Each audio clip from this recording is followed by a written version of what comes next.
Today, I'm going to be talking about defending against one of the toughest application security vulnerabilities there is. Hi, AppSec engineers. Welcome to this video where I'm going to be talking about one of the hardest vulnerabilities, AppSec vulnerabilities that you're ever going to end up fixing, which is server-side request forgery or SSRF. Now, if you don't know what AppSecEngineer is a training platform that helps you solve the AppSec skills shortage. We have labs, we have content, we have challenges, we have playgrounds. It's a complete learning platform for AppSec, Kubernetes, DevSecOps. Check it out if you'd like after this video. In this video, I'm going to be looking at defending against SSRF and why SSRF is probably one of the hardest vulnerabilities to fix on the application security world on the internet today. Right. So first of all, let's look at what SSRF is in the first place. Right. SSRF essentially, which is server-side request forgery, which is short for server-side request forgery, is basically a flaw where a user controls some data, right? Obviously, when you have an application, you have the user submitting some data into that application. Now, what happens in the case of SSRF is that some data that the user submitted into that application or into one of the parameters of that application makes its way to an HTTP request on the server side of your application. And that data that your user submitted goes into this HTTP request. And if that happens to be a URL that is potentially sensitive or dangerous, the request is made by our application and it comes back with the response that the user now consumes and gets some very, very interesting or very, very dangerous things.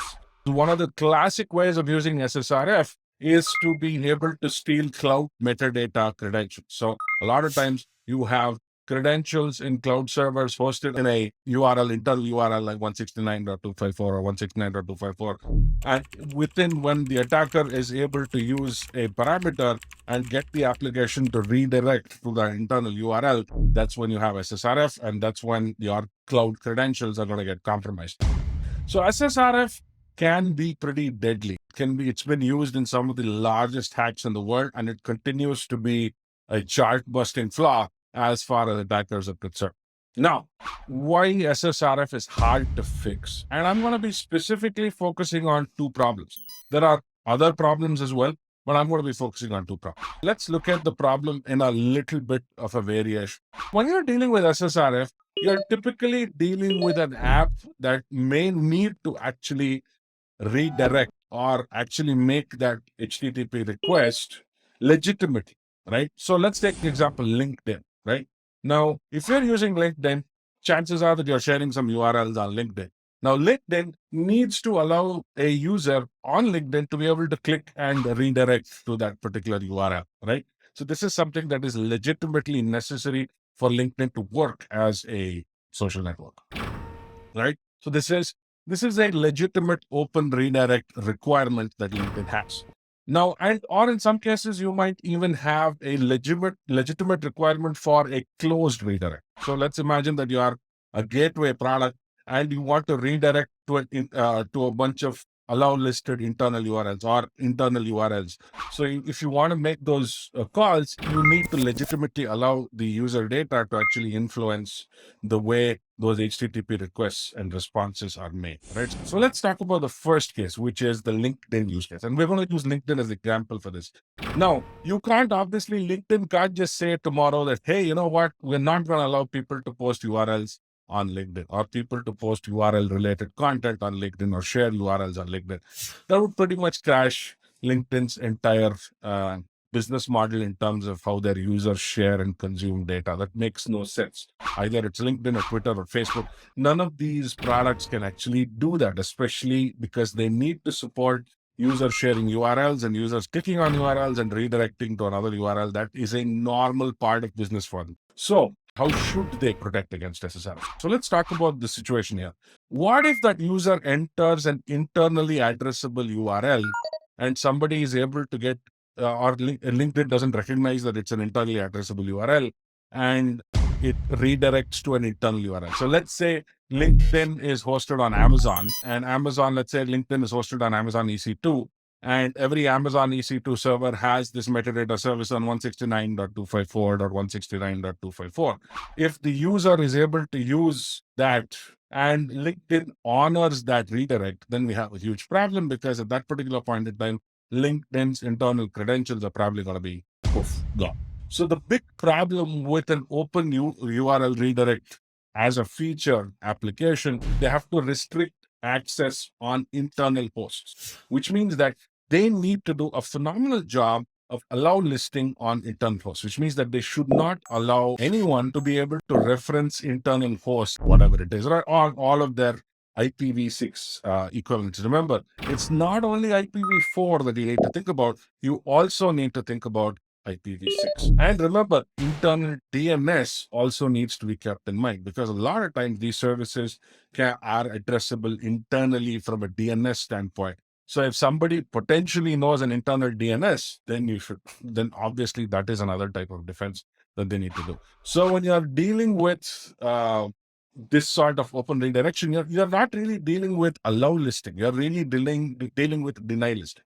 So you're saying that I'm allowing most hosts, which are external hosts, but I will not allow these many possibilities of internal hosts. So you could have a huge possibility of internal hosts that you deny list. So you have to URL validate, you have to make sure that you pass it through this deny list, you make sure that the deny list is kept updated, because sometimes people do naughty things, they try to evade it, they try to use evasive payloads all the time.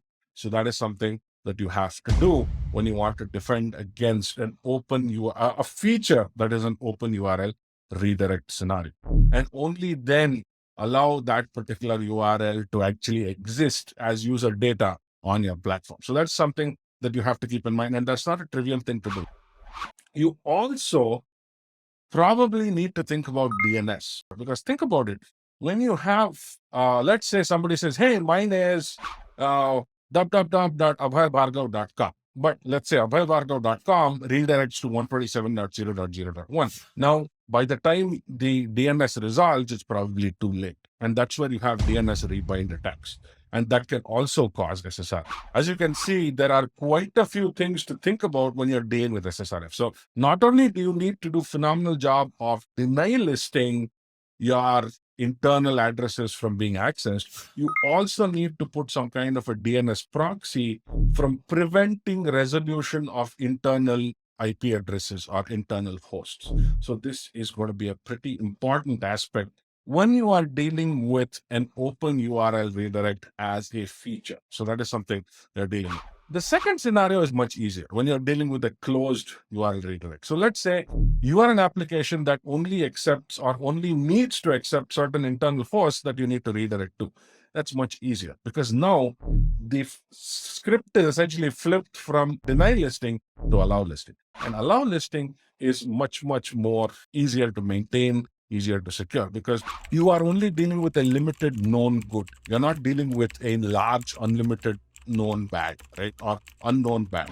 And on top of this, for both open and closed redirect systems, you need to think about the scheme, right? A lot of times people will try to use non-HTTP hosts to try and resolve it, to see whether your client actually resolves it, like file colon / or SSH colon / Those are not as common, SSH and Gopher and all. They're not as common, but file colon still pretty common. Let's say they can do a local file, include file colon / and see password.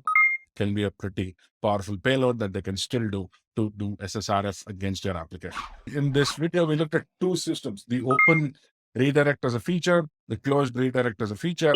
These are multiple things that you have to keep in mind when dealing with both these kinds of applications, especially when you're defending against SSRF.